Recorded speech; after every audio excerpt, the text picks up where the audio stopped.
Hello students, ये है class 6th chapter number 3 electric current and circuits. तो आज हम इसका सेकंड पार्ट कंटिन्यू कर रहे हैं। एक पार्ट हमने कल किया था, तो आज हम स्टार्ट करेंगे इलेक्ट्रिक सर्किट एंड करंट से। तो आप वीडियो को लाइक, शेयर और सब्सक्राइब कर दें चैनल को, जिससे आपको सभी वीडियोस की नोटिफिकेशन मिलेगी, और बेल आइकन भी दबाएं।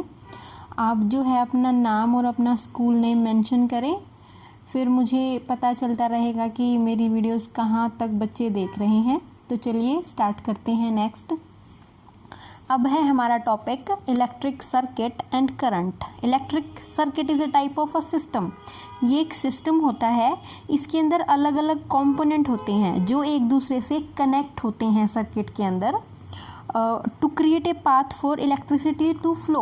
ये एक पाथ बनाता है सारी चीज़ों को जोड़कर, जिससे एक इलेक्ट्रिसिटी को चलने के लिए रास्ता मिलता है। मतलब फ्लो करने के लिए उसको एक पाथ मिलेगा। ओके, नेक्स्ट है simple electric circuit consist of a battery, cell, electric wire, switch and a bulb और एन इलेक्ट्रिक अप्लायंस।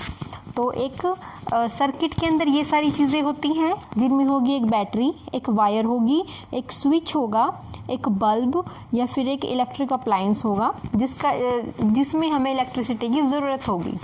स्विच का इस्तेमाल होगा जो हमारा सर्किट है उसको बंद या फिर खोलने के लिए, ओपन या क्लोज करने के लिए।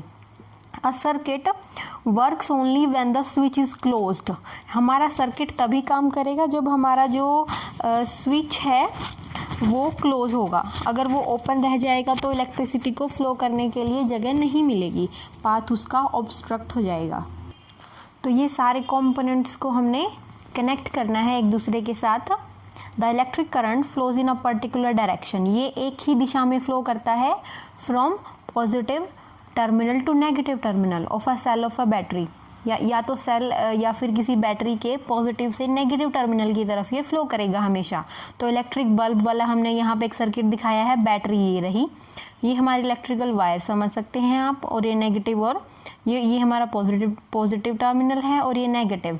ये पाथ अगर टूट जाएगा तो हमारा स्विच ऑफ हो जाएगा, और अगर ये पाथ हम जो है क्लोज कर देते हैं तो हमारा स्विच ऑन हो जाता है।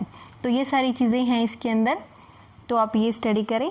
इन this diagram the one wire is connected to the negative terminal and other wire is connected to the positive terminal of the cell और अ बैटरी। इसके अंदर एक हमारा जो वायर है वो कनेक्टेड है नेगेटिव टर्मिनल के साथ और दूसरा पॉजिटिव टर्मिनल के साथ बैटरी के। The wires are then connected to different parts of the light bulb। और फिर जो वायर है वो कनेक्ट होती है अलग जो पार्ट्स हैं एक लाइट बल्ब के, उनके साथ। One wire connected to the metal tip. एक वायर जो है वो मेटल टिप के साथ कनेक्टेड है, and the other wire is connected to the metal casing, और दूसरी मेटल केसिंग के साथ कनेक्टेड है। When electricity flows through the electric wire, it produces heat। जब इलेक्ट्रिसिटी फ्लो करती है एक इलेक्ट्रिक वायर में से तो वो थोड़ी सी गर्म हो जाती है, उसमें हीट प्रोड्यूस होती है। इसके बाद हमारा नेक्स्ट टॉपिक है ओपन एंड क्लोज सर्किट। एक सर्किट खुला हुआ कब होगा और एक जो है वो बंद कब होगा। Electric current will only flow if the component is an electric circuit form a complete path without any gaps। तो ये तभी पॉसिबल होगा इलेक्ट्रिक करंट का फ्लो करना जब पाथ पूरे तरीके से कंप्लीट होगा। A circuit through which electric current can flow is called a closed circuit. जिस सर्किट के इलेक्ट्रिक करंट फ्लो कर सकता है जिस सर्किट के अंदर से, उसको हम क्लोज्ड सर्किट बोलते हैं। अब ये नीचे हमें दो सर्किट दिखाए गए हैं। एक सर्किट में बल्ब जो है वो लाइट अप होता है, और इसके अंदर भी बल्ब जो है वो लाइट अप होता है। ये हमारा स्विच है इसके अंदर एक, अगर हम ये स्विच जो है वो हटा देंगे तो हमारा बल्ब जो है, इसको हम अगर ओपन कर देंगे तो हमारा बल्ब नहीं जलेगा, लेकिन इसके केस में ये क्लोज है और यहाँ पे स्विच है ही नहीं। तो इस केस में ये डायरेक्ट इलेक्ट्रिसिटी जा रही है, और इसके केस में थोड़ा इनडायरेक्ट है लेकिन क्लोज सर्किट है, तो बल्ब जो है वो हमारा लाइट अप है। The bulb close in both the cases because electric current flow in the circuit. इन दोनों केसेस में बल्ब जो है वो लाइट अप है, लाइट्स अप है क्योंकि उसके अंदर जो है इलेक्ट्रिक करंट फ्लो हो रहा है, but not in this case.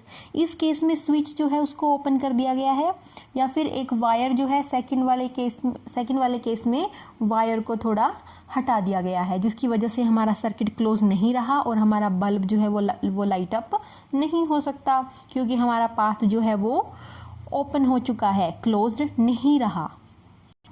तो स्टूडेंट्स नेक्स्ट पेज पे हमें कुछ कंपोनेंट्स दिखाए गए हैं, जैसे इसमें बल्ब है, सेल है, और इनके लिए हम किस सिंबल का यूज़ करेंगे वो सिंबल भी दिखाया गया है। फॉर एग्जांपल हमारे पास ओपन और क्लोज्ड है एक स्विच, उसके अलावा एक बल्ब का भी हमें सिंबल बताया गया है, उसके अलावा हमें क्लोज सर्किट और सर्किट डायग्राम भी बताए गए हैं इसी पेज पे। हमारा नेक्स्ट टॉपिक है इलेक्ट्रिक स्विच। एक स्विच जो हमारे आसपास हम अपनी लाइफ में जिसको ऑब्जर्व करते हैं वो स्विच है हमारे पास।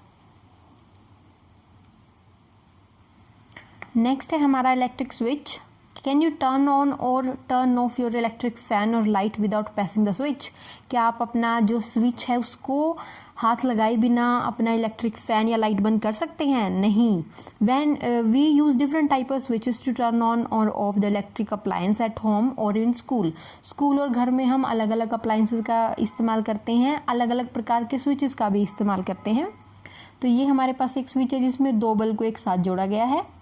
ये हमारे पास एक और है electric switch that control the electric current flow in a circuit. Electric current flow only when the circuit is on then the bulb will light up. वही वाला है, अगर हम स्विच को जो है वो बंद रखेंगे यानी कि क्लोज्ड रखेंगे तो ही बल्ब जलेगा, अदरवाइज नहीं जलेगा। और इस केस में हमें कुछ स्विचेस दिखाए गए हैं, ये देखिए, ये कुछ स्विचेस हैं हमारे पास अलग अलग टाइप के। स्कूल लैबोरेटरीज में भी स्विचेस का इस्तेमाल किया जाता है, ये थोड़े अलग टाइप के होते हैं, तो ये आपको आगे आने वाली क्लासेस में लैबोरेटरीज में दिखाया जाएगा ये। तो स्टूडेंट्स ये वाली वीडियो हम यहीं पे फिनिश करते हैं। नेक्स्ट वीडियो में हम नेक्स्ट टॉपिक करेंगे, ये हमारा सेकंड पार्ट था इसका, फिर हम थर्ड पार्ट नेक्स्ट कल जो है वो स्टार्ट करेंगे। तो आप मेरे चैनल को लाइक, कमेंट और कमेंट करके मुझे ज़रूर बताएं कि आप जो है कौन से स्कूल और क्लास में, क्लास तो मुझे पता ही आप 6th में हैं, स्कूल मुझे बताएं कहाँ से हैं आप, ताकि मुझे भी पता चले कि मेरी वीडियोस कौन कौन देख रहा है। Okay students, thank you.